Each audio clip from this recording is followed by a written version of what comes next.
अगला है bryophytes. Bryophytes के बारे में चलिए देखते हैं। ब्रायोफाइट्स में हम लोग गैमेटोफाइट्स। ब्रायोफाइटा का के दो, एक होता है आपका नर भाग और दूसरा क्या था, मादा भाग। तो नर भाग को हम लोग क्या कहते हैं, स्पोरोफाइट कहते हैं, और मादा भाग को क्या कहते हैं, गैमेटोफाइट्स कहते हैं। मादा भाग को क्या कहा जाता है, गैमेटोफाइट्स कहा जाता है। मादा भाग को गैमेटोफाइट्स कहा जाता है और नर भाग को क्या कहा जाता है, स्पोरोफाइट कहा जाता है, स्पोरोफाइट्स कहा जाता है। तो ये एक गुनी, एक क्या होता है, एक गुनी होता है। एक गुनी मतलब कि इसमें जो होता है ना, एक गुनी होता है, इसमें एन क्या होता है, एक गुनी होता है। यह एक ऐसी संरचना है गैमेटोफाइट। गैमेटोफाइट बोले तो युग्मकोद्भिद, गैमेटोफाइट बोले तो युग्मकोद्भिद, गैमेटोफाइट बोले तो युग्मकोद्भिद। युग्मकोद्भिद एक ऐसी संरचना होती है जिस पर युग्मक बनाने हेतु जनन अंग होते हैं। युग्मक बनाने हेतु इस पर क्या होता है, आपका जनन अंग होते हैं, है ना। तो गैमेटोफाइट, गैमेटोफाइट युग्मकोद्भिद, गैमेटोफाइट युग्मकोद्भिद यह एक ऐसी संरचना होती है, गैमेटोफाइट युग्मकोद्भिद, गैमेटोफाइट युग्मकोद्भिद, गैमेटोफाइट युग्मकोद्भिद यह एक ऐसी संरचना होती है, गैमेटोफाइट युग्मकोद्भिद यह एक ऐसी संरचना होती है, गैमेटोफाइट युग्मकोद्भिद यह एक ऐसी संरचना होती है जिस पर युग्मक बनाने हेतु जिस पर युग्मक बनाने हेतु जिस पर युग्मक बनाने हेतु जनन अंग होते हैं। जिस पर युग्मक बनाने हेतु क्या होते हैं, जिस पर युग्मक बनाने हेतु जनन अंग होते हैं, ठीक है ना। ब्रायोफाइट्स की बात करते हैं, ब्रायोफाइट्स की। तो उसमें हम लोग, उसके अंदर हम लोग प्यार गैमेटोफाइट्स पर है, गैमेटोफाइट्स के बारे में पढ़े। तो गैमेटोफाइट्स एक ऐसी संरचना होती है, गैमेटोफाइट्स एक ऐसी संरचना होती है जिस पर युग्मक बनाने हेतु जनन अंग होते हैं। युग्मक बनाने हेतु क्या होते हैं, आपका जनन होते हैं। एक देख लीजिए, इधर दो डायग्राम दिया गया है ना, एक है गैमेटोफाइट और दूसरा में क्या है आपका एस्पोरोफाइट। एक है गैमेटोफाइट, दूसरा क्या आपका एस्पोरोफाइट का बना हुआ संरचना। गैमेटोफाइट में ऊपर एकदम क्या बना हुआ है, एकदम फूल जैसा संरचना बना हुआ है, और एस्पोरोफाइट में एकदम थैला जैसा संरचना बना हुआ है, ठीक है ना। इस प्रकार से उसमें होता है। तो इसकी जो संरचना में, इसकी संरचना प्रकाश संश्लेषण, जो जो गैमेटोफाइट होता है ना, गैमेटोफाइट की बात करते हैं, इसकी संरचना में प्रकाश संश्लेषित पत्तियां, प्रकाश संश्लेषित पत्रियां, जैसे प्रकाश संश्लेषित पत्रियों, प्रकाश संश्लेषित पत्रियों पत्रियों जैसा ढांचे होता है। प्रकाश संश्लेषित पत्रियों जैसा क्या होता है, ढांचे होते हैं। It have photosynthesis leaf like structure होता है। इसमें क्या होता है, जो आपका जो होता है ना गैमेटोफाइट्स, गैमेटोफाइट में इसकी संरचना में प्रकाश संश्लेषित पत्रियों जैसा ढांचा, प्रकाश संश्लेषित पत्रियों जैसा क्या होता है, इसमें ढांचा होता है। It have photosynthetic, it have photosynthetic leaf like structure होता है, ठीक है। उसके बाद लीफ लाइक स्ट्रक्चर होता है, लेकिन इसमें क्या होता है, मुक्त जीवी होता है, फ्री लिविंग करता है, कि मुक्त जीवी होता है और स्वतंत्र और प्रमुखता से स्वतंत्र, और प्रमुखता की बात करते हैं, इंडिपेंडेंट होते हैं और डोमिनेंट होता है ना।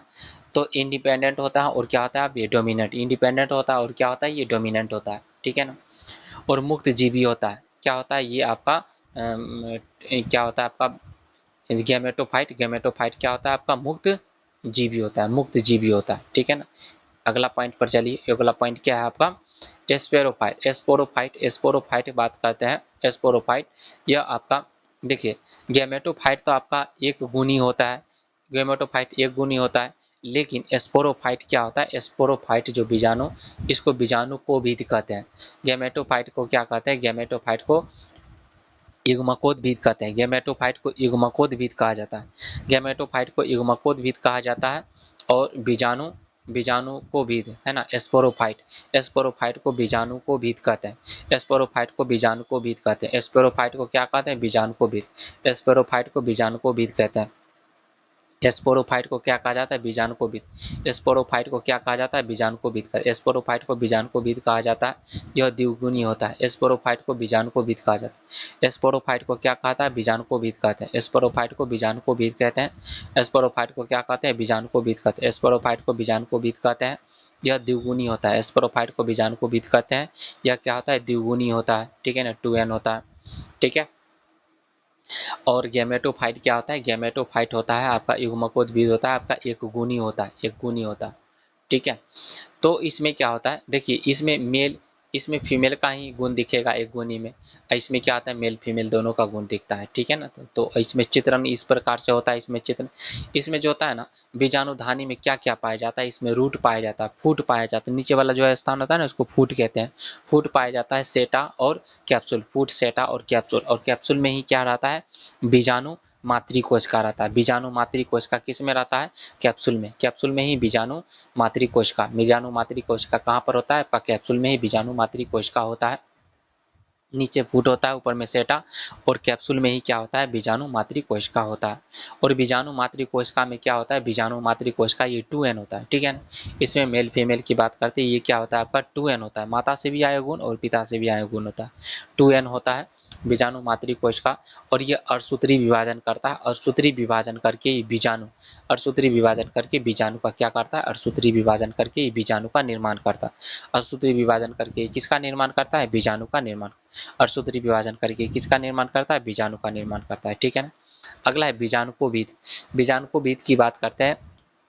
स्पोरोफाइट मुक्त जीवी नहीं होता है ना। देख लीजिए आपका गेमेटोफाइट मुक्त जीवी होता था, ये मुक्त जीवी होता था, लेकिन आपका जो है आपका बीजाणुकोभीद ये मुक्त जीवी नहीं होता है, लेकिन यह युग्मकोद्भीद पर निर्भर रहता है। यह किस पर निर्भर रहता है मुक्त जीवी नहीं होता है, मुक्त जीवी नहीं होता है, लेकिन युग्मकोद्भीद पर गेमेटोफाइट पर क्या करता है निर्भर करता है। मुक्त जीवी नहीं होता है, लेकिन यह युग्मकोद्भीद पर क्या करता है निर्भर करता है, और युग्मकोद्भीद से अपना पोषण प्राप्त करता है। और गेमेटोफाइट से ही क्या करता है आपका बीजाणुकोभीद क्या करता है मुक्त जीवी नहीं होता है। जो बीजाणुकोभीद होता है ना मुक्त जीवी नहीं होता है, बीजाणुकोजीवी है ना, बीजाणुकोजीवी इसको बोलते हैं स्पोरोफाइट, स्पोरोफाइट मुक्त जीवी नहीं होता, स्पोरोफाइट मुक्त जीवी नहीं होता है, स्पोरोफाइट मुक्त जीवी नहीं होता है, लेकिन यह युग्मकोद्भीद पर निर्भर करता है। लेकिन यह किस पर निर्भर करता है, लेकिन यह युग्मकोद्भीद पर, लेकिन यह युग्मकोद्भीद पर क्या करता है, लेकिन यह युग्मकोद्भीद पर निर्भर करता है, युग्मकोद्भीद पर क्या करता है निर्भर करता है, निर्भरता युग्मकोद्भीद पर क्या रहता है ये निर्भर रहता है, युग्मकोद्भीद पर क्या रहता है ये युग्मकोद्भीद पर निर्भर रहता है, युग्मकोद्भीद पर क्या रहता है निर्भर रहता है। और युग्मकोद्भीद से अलग अपना पोषण प्राप्त करता है, युग्मकोद्भीद से अलग क्या कर युग्मकोद्भीद से अलग क्या कर युग्मकोद्भीद से अपना क्या करता है भोजन प्राप्त करता है, कौन स्पोरोफाइट, कौन स्पोरोफाइट युग्मकोद्भीद से अलग क्या करता है अपना पोषण प्राप्त करता है, ठीक है। अगला चलिए देख लेते हैं, जो नर युग्मक पानी देख लीजिए, तो नर युग्मक होता है और मादा युग्मक, ये वाला आपका नर युग्मक हुआ, लेफ्ट वाला क्या है आपका नर युग्मक। और जो स्त्री नर युग्मक पानी द्वारा स्त्री धानी पर क्या करता है नर युग्मक जो होता है ना, इसको पुधानी बोलते हैं, एंथ्रोड से पुमंग बोला जाता है ना। तो इसको क्या बोलता है एंथेरेडियम, पुमंग धानी को एंथेरेडियम कहा जाता है। तो यह नर युग्मक तथा नर युग्मक द्वारा नर युग्मक पानी द्वारा स्त्री धानी पर पहुंचकर मादा युग्मक से क्या करता है ये निषेचन करता है। आपको पता है ब्रायोफाइट होता है ना, इसको हम लोग क्या बोलते हैं उभयचर कहा जाता है, प्लांट का उभयचर कहा जाता है, पादप का उभयचर कहा जाता है।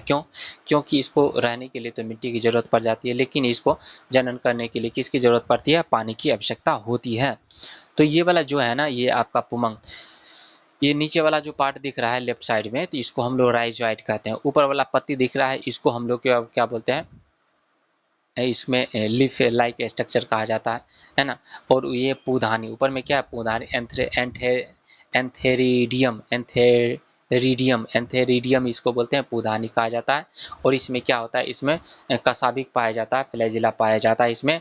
और ये तैर के किस पर पहुंच जाता है ये तैर के आपके पहुंच जाता है राइट साइड में जो दिख रहा होगा आपको है ना स्त्री धानी पर पहुंच जाता है। और स्त्री धानी जो लोटा जैसा दिख रहा है और इस लोटा के बीच में जो संरचना दिख रहा है ये दोनों यहाँ पर चला जाएगा और जाके क्या करेगा गैमेट का जायगोट का निर्माण करेगा, किसका निर्माण करेगा जायगोट का निर्माण करेगा। तो इसमें क्या होता है जो ये पत्ती जैसा स्ट्रक्चर दिख रहा है इसमें जो ऊपर लोटा जैसा स्ट्रक्चर दिख रहा है तो ये आपका स्त्री धानी है, इसको आर्केगोनिया कहते हैं, इसे क्या कहते हैं आर्केगोनिया कहते हैं। और पुधानी वाला को क्या बोलते हैं एंथेरिडियम पुधानी को क्या कहते हैं, एंथेरिडियम कहते हैं। पुधानी को एंथेरिडियम कहते हैं, यानी पुमंग भी बोल सकते हैं। और उसका स्त्री धानी को क्या बोलते हैं, आर्केगोनिया। स्त्री धानी को क्या कहा जाता है, आर्केगोनिया। स्त्री धानी को आर्केगोनिया कहा जाता है। और प्रकाश संश्लेषित पत्रियों, प्रकाश संश्लेषित जो लीफ लाइक स्ट्रक्चर है ना, लीफ लाइक स्ट्रक्चर है, वो क्या आता है, प्रकाश संश्लेषित पत्तियों की तरह, प्रकाश संश्लेषित पत्तियों की तरह प्रकाश संश्लेषित पत्ती होता है, ठीक है ना। फोटोसिंथेसिस होता है इसमें। और जरो जैसी जो जरो जैसी संरचना है, रूट लाइक स्ट्रक्चर, इसको राइजॉइड कहते हैं। इसको क्या कहा जाता है, राइजॉइड कहते हैं। इसमें इसे मादा के शरीर में जो देखिए निषेचन होगा ना, नर युग्मक किस में चला जाएगा, मादा युग्मक पर चला जाएगा, तो निषेचन होगा और युग्मनज का निर्माण करता है। युग्मनज बोले तो जायगोट, तो किसका निर्माण करेगा, जायगोट का निर्माण कर, जायगोट का निर्माण करता है। और इसे मादा के शरीर में युग्मनज जाए, और इसे मादा के शरीर में क्या कहता है, युग्मन। मादा के शरीर में जब ये वाला जो है ना आपका पुदानी से है ना, ये गैमेट इधर चला जाएगा ना, तो क्या हो जाएगा, मादा के शरीर पर क्या बनता है, मादा का जो भाग है ना, स्थिर धानी पर क्या बनेगा, युग्मनज का निर्माण होगा। इसको गैमेटोफाइट्स कहते हैं। इसको क्या कहते हैं, ये दोनों जो संरचना है, स्त्री धानी और ये पुरुष धानी, ठीक है ना, ये दोनों को हम लोग क्या बोलते हैं, गैमेटोफाइट के कंडीशन में। ये जो होता है रिलेशनशिप किस कंडीशन में होता है, गैमेटोफाइट्स के कंडीशन में ऐसा होता है। गैमेटोफाइट्स के दोनों है युग्मकोद्भिद, दोनों क्या आपका युग्मकोद्भिद है ना, दोनों क्या आपका युग्मकोद्भिद। अगला चलिए, तो युग्मनज अभी एकदम अर्धसूत्री विभाजन नहीं करता। एकाएक जो चला गया ना, इसमें पुधानी से आपका स्थिर धानी पर चला गया, तो एकाएक वो क्या करेगा, अर्धसूत्री विभाजन नहीं करता। एकाएक अर्धसूत्री विभाजन नहीं करता है। पहले यह बीजाणु को भेद, पहले ये क्या करता है, बीजाणु को भेद का निर्माण करता है। पहले ये किसका निर्माण करता है, पहले ये बीजाणु को भेद का निर्माण करता है। बीजाणु को भेद का निर्माण करता है, और बीजाणु को भेद का निर्माण करता है। और इसका बीजाणु को भेद का 3 पार्ट होता है। एक को फूट बोलते हैं, नीचे वाला को जैसे थैली जैसा नीचे संरचना दिख रहा है ना, इसको फूट बोला जाता है। हरा वाला संरचना देख लीजिए, है ना, इसको फूट बोला जाता है। उसका सीटा बोला जाता है, इधर वाला को सीटा बोला जाता है। इसको क्या बोलते हैं, सीटा बोलते हैं। और ऊपर में जो दिख रहा है बीजाणु मातृ कोशिका है ना, बीजाणु मातृ स्पोर मदर सेल है ना, और इसमें जो है ना, इसमें इसको बीजाणु मातृ कोशिका कहते हैं। ये कैप्सूल जैसा संरचना में बीजाणु मातृ कोशिका रहता है। और जो बीजाणु मातृ कोशिका रहता है, ये वाला जो हरा वाला भाग दिख रहा है, इसको हम लोग क्या बोलते हैं, स्पोरोजाइट बोलते हैं। स्पोरोजाइट बोलते हैं, बीजाणु को भेद कहते हैं। हरा वाला संरचना है, इसको स्पोरोजाइट कहते हैं। हरा वाला संरचना को क्या कहा जाता है, स्पोरोजाइट। हरा वाला संरचना को स्पोरोजाइट कहा जाता है। और ये हरा वाला जो संरचना ऊपर की तरफ गया है, इसको फूट होता है। स्पोरोजाइट का 3 भाग होता है, एक होता है फूट वाला भाग, सीटा वाला भाग, और दूसरा होता है कैप्सूल वाला भाग। कैप्सूल में आपका मातृ कोशिका इसमें पाया जाता है। और जो नीचे दिख रहा है आपका राइजोइड, नीचे दिख रहा है क्या आपका राइजोइड, नीचे दिख रहा है क्या आपका राइजोइड, है ना। इस प्रकार से ये आपका युग्मकोद्भिद के बारे में हम लोग देख लिए, गैमेटोफाइट के बारे में देख लिए, ठीक है ना।